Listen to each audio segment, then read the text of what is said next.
اعوذ باللہ من الشیطان الرجیم بسم اللہ الرحمن الرحیم۔ ڈپریشن، پریشانی اور مصائب کا اسلام کیا حل بتاتا ہے؟ الحمدللہ، ہم سب کو اللہ تعالیٰ نے بے شمار نعمتوں سے نوازا ہے، لیکن انسان کی فطرت میں ہے کہ جب وہ مشکلات اور پریشانیوں میں گرتا ہے تو مایوسی اور افسردگی کا شکار ہو جاتا ہے۔ قرآن و حدیث میں ہمیں ان تمام مشکلات کا حل دیا گیا ہے، جو ہمیں نہ صرف صبر و استقامت سکھاتا ہے بلکہ ہماری روحانی ترقی کا ذریعہ بھی بنتا ہے۔ صبر اور استقامت، اللہ تعالیٰ قرآن پاک میں سورہ البقرہ میں ارشاد فرما رہے ہیں کہ اور صبر کرنے والوں کو خوشخبری دے دو، جب انہیں کوئی مصیبت پہنچتی ہے تو وہ کہتے ہیں بے شک ہم اللہ کے ہیں اور بے شک ہمیں اسی کی طرف لوٹ کر جانا ہے۔ یہی وہ لوگ ہیں جن پر ان کے رب کی طرف سے رحمت اور برکتیں نازل ہوتی ہیں اور یہی ہدایت یافتہ ہیں۔ یہ آیت ہمیں سکھاتی ہے کہ مشکلات میں گھبراہٹ نہیں بلکہ صبر اور اللہ کی رضا پر راضی رہنا اصل کامیابی ہے۔ اللہ پر بھروسہ، توکل۔ قرآن مجید میں اللہ تعالیٰ سورہ الطلاق میں ارشاد فرما رہے ہیں کہ اور جو اللہ پر بھروسہ کرے وہ اسے کافی ہے۔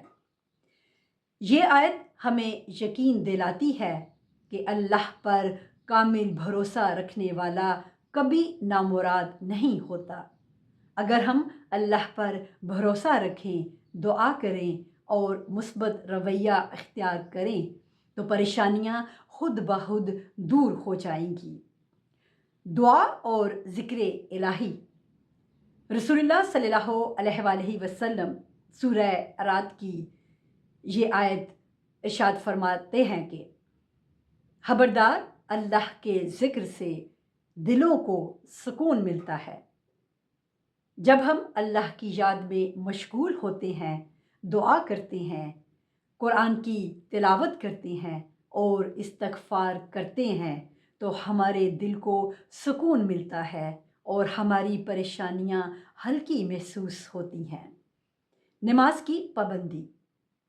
اللہ تعالیٰ سورہ العنکبوت میں ارشاد فرما رہے ہیں کہ بے شک نماز بے حیائی اور برے کاموں سے روکتی ہے۔ نماز روحانی سکون کا سب سے بڑا ذریعہ ہے۔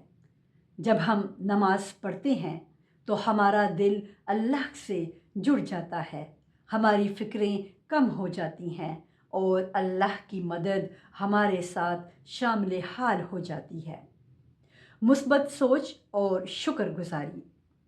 اللہ تعالیٰ سورہ ابراہیم میں ارشاد فرماتے ہیں کہ اگر تم شکر ادا کرو گے تو میں تمہیں اور زیادہ دوں گا۔